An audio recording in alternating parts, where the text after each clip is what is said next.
Assalamualaikum warahmatullahi wabarakatuh. Gimana kabarnya teman-teman semua? Semoga selalu dalam keadaan sehat dan selalu dalam lindungan Allah Subhanahu wa taala. Perkenalkan, saya Najwa selaku pembicara pada kesempatan kita kali ini yang akan dibersamai oleh Saya Ali sebagai pembicara 1. Saya Taki sebagai pembicara 2. kita bertiga di sini akan membicarakan seputar Maulid Nabi Muhammad SAW. Menurut kali apa sih Maulid Nabi itu? Maulid Nabi itu peristiwa kelahiran Nabi Muhammad di Mekah pada hari Senin tanggal 12 Rabiul Awal tahun 571 Masehi. Tahun tersebut juga bisa disebut sebagai tahun gajah. Oh, kenapa dinamain tahun gajah? Karena pada saat itu terjadi penyerangan terhadap Ka'bah oleh Raja Abraha. Apa sebab Raja Abraha ngancurin Ka'bah? Karena ia ingin menguasai wilayah tersebut. Berhasil nggak sih Raja Abraha ngancurin Ka'bahnya? Kayaknya nggak berhasil ya. Karena apa ya Taki? Itu karena ada burung yang diutus Allah untuk menghancurkan pasukan Raja Abraha. Oh iya, jadi ingat. Jadi ceritanya tuh Allah mengutus burung ababil yang membawa kerikil-kerikil dari neraka untuk diturunkan kepada para pasukan gajah Raja Abraha. Itu yang ada di surat Al-Fil bukan sih? Iya, peristiwa itu ada di surat Al-Fil ayat 1-5. Gimana Kak Ali? A'udzubillahi minasyaitonirrajim. Bismillahirrahmanirrahim. Alam tara kaifa fa'ala rabbuka bi ashabil fil? Tidaklah engkau Muhammad memperhatikan bagaimana Tuhanmu telah bertindak terhadap pasukan bergajah. Alam yaj'al kaidahum fi tadlil. Bukankah dia telah menjadikan tipu daya mereka sia-sia?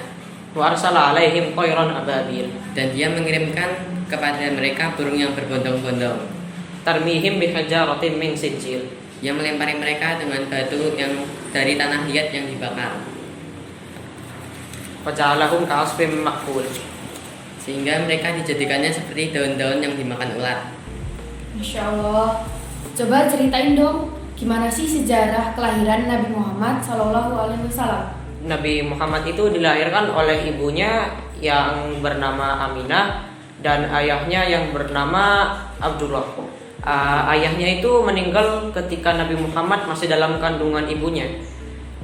Ibunya itu mengasuh Nabi Muhammad sampai beliau berusia 2 tahun. Dan setelah itu diasuh oleh Halimah bin Sa'diyah sampai Rasulullah berumur 4 tahun. Setelah itu Nabi Muhammad diasuh oleh Abdul Muthalib selama 2 tahun. Lalu setelah kakeknya meninggal, Nabi Muhammad diasuh oleh pamannya yang bernama Abu Thalib sampai kenabiannya Nabi Muhammad SAW. Dan ketika dia diasuh oleh pamannya, dia mendapatkan gelar Al-Amin yang dapat diartikan sebagai dapat dipercaya, karena beliau tidak pernah berbohong dan selalu jujur dalam perkataannya.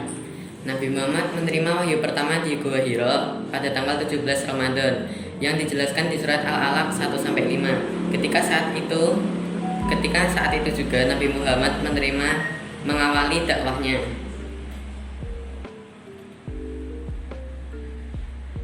Jadi tadi adalah sejarah singkat tentang kelahiran Nabi Muhammad SAW.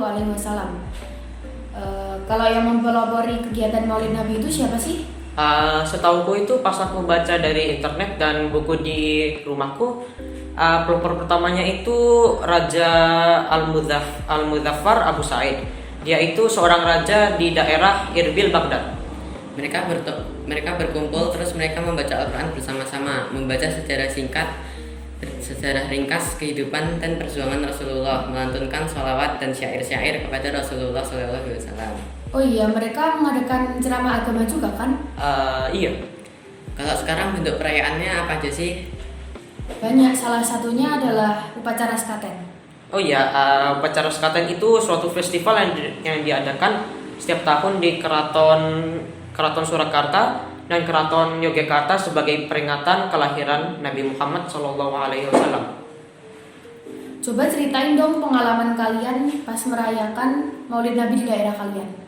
Kalau di daerahku ada pengajian akbar, yang di pengajian akbar itu diceritakan sejarah ringkas Nabi Muhammad SAW dan tadarus dan zikir bersama. Kalau Kak Ali gimana? Di tempat tinggal lamaku itu biasanya ada ya pengajian akbar kayak taki gitu di tempatnya. Tapi kadang-kadang juga ada apa itu kayak lomba 17 Agustus di sini. Jadi di sana itu sering ada lomba gitu untuk memperingati Maulid Nabi. Tapi ketika saya pindah ke sini ya paling banyak ya cuman ada pengajian akbar aja. Semua itu aja. Manfaat memperingati Maulid Nabi itu apa aja? Kita bisa meneladani sifat dan akhlak Nabi Muhammad SAW dalam hal kesabaran, keteguhan hati, dan terutama perjuangannya di jalan Allah Subhanahu Wa Taala.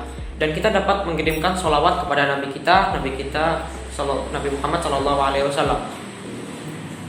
Maulid Nabi juga merupakan waktu bergembira untuk umat Islam dan meningkatkan kecintaan kita terhadap Rasulullah. Baiklah teman-teman, untuk bincang-bincang kita pada kali ini cukup sekian. Yang dapat kita petik dari pembicaraan kita tadi adalah terdapat banyak sekali peristiwa di balik kelahiran Nabi Muhammad dan ada banyak pula manfaat yang kita peroleh. Sekian dari saya Nashwa Dan saya Ali. Dan saya Taki. Kurang lebihnya kami mohon maaf, kami mohon pamit. Sekian dari kami. Wassalamualaikum warahmatullahi wabarakatuh.